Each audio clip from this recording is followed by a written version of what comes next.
Pidato seorang Perdana Menteri sebuah negara di Eropa 16 Maret 2020 pukul 19 dengan pesan yang jernih, tegas, realistis, dan menggalang solidaritas, yaitu kepentingan bersama di atas segalanya. Coba kita renungkan, demikian saduran singkatnya. Virus corona mencengkram negara kita dan seluruh dunia.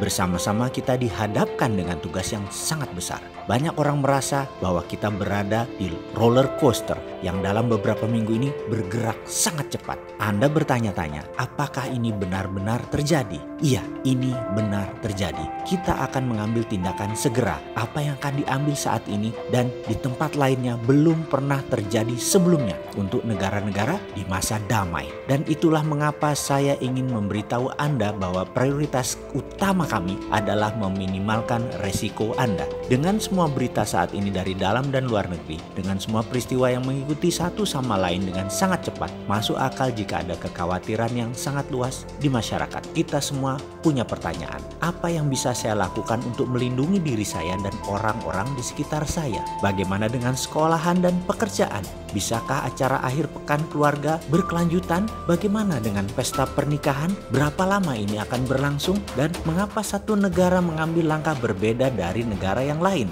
Di dunia sekarang ini berita, informasi sangat cepat dan pendapat juga diberikan dengan cepat. Saya mengerti itu. Karena itu, saya punya pesan untuk Anda malam ini. Kenyataannya adalah bahwa coronavirus ada di antara kita dan akan tetap bersama kita untuk saat ini. Tidak ada jalan keluar yang mudah atau cepat untuk keluar dari situasi yang sangat sulit ini. Kenyataannya adalah dalam waktu dekat sebagian besar penduduk kita akan terinfeksi virus. Sambil menunggu vaksin atau obat, kita harus memperlambat penyebaran virus dengan membangun kekebalan kelompok terkendali. Saya harus menjelaskan ini. Mereka yang memiliki virus biasanya kebal setelah itu. Sama seperti di masa lalu dengan campak. Semakin besar kelompok yang kebal, semakin kecil kemungkinan virus tersebut untuk menginfeksi orang yang lanjut usia, yang rentan, dan orang-orang dengan kesehatan yang buruk. Dengan kekebalan kelompok, Anda membangun seolah-olah tembok perlindungan yang besar di sekitar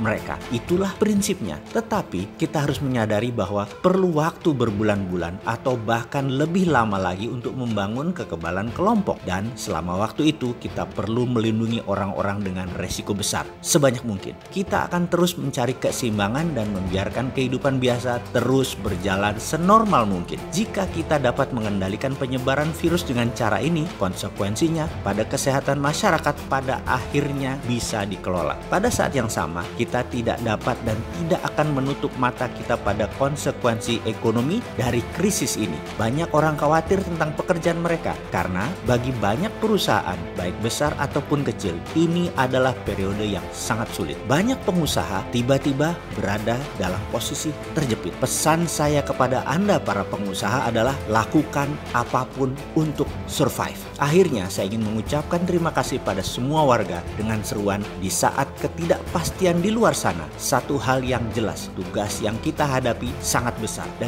kita harus melakukan ini dengan 17 juta penduduk kita. Bersama-sama kita akan mengatasi masa sulit ini. Berikan perhatian satu sama lain. Saya mengandalkan Anda. Terima kasih banyak. Inilah Perdana Menteri Belanda, Mark Rutte. Itulah pilihan negeri Belanda yang menggunakan herd immunity. Kelompok muda sehat akan dipapar terlebih dahulu agar imun, kemudian membentuk perlindungan tebal kepada yang lebih rentan seperti manula dan yang memiliki catatan kesehatan yang kurang baik seperti pada penyakit cacar. Seseorang diberi vaksin cacar itu sebenarnya adalah ditularkan sedikit dengan takaran tertentu, lalu tubuhnya akan menciptakan antibodinya sehingga tubuhnya sudah punya imunitas. Karena itu biasanya badan agak hangat-hangat dikit ketika kita divaksin cacar. Herd immunity di Belanda adalah dengan membiarkan 60-70% warga terpapar, namun mereka percaya antibodi warga Belanda akan bisa secara alami cukup kuat sehingga antibodi masing-masing tercipta. 95% dari 70% dari 17 juta atau sekitar yang terjangkiti akan menciptakan imunitas tubuhnya, dan yang 5% memerlukan bantuan medik dan diyakini tidak sampai 0,7% dari 5% itu tingkat mortalitasnya atau sekitar 1.000 orang saja yang diperkirakan meninggal karena baiknya sistem kesehatan di Belanda dalam 6 bulan ke depan. Masalah coronanya selesai. Kita tahu setiap negara pejabatnya punya strategi masing-masing. Semoga pilihan Indonesia tepat kali ini. Semoga disiapkan vitamin juga selain obat coronanya. Seperti Belanda, masyarakatnya dikasih vitamin juga biar antibodinya naik. Mari kita dukung perang melawan corona untuk segera kita menangkan atas nama kemanusiaan, atas nama bangsa, dan atas nama negara.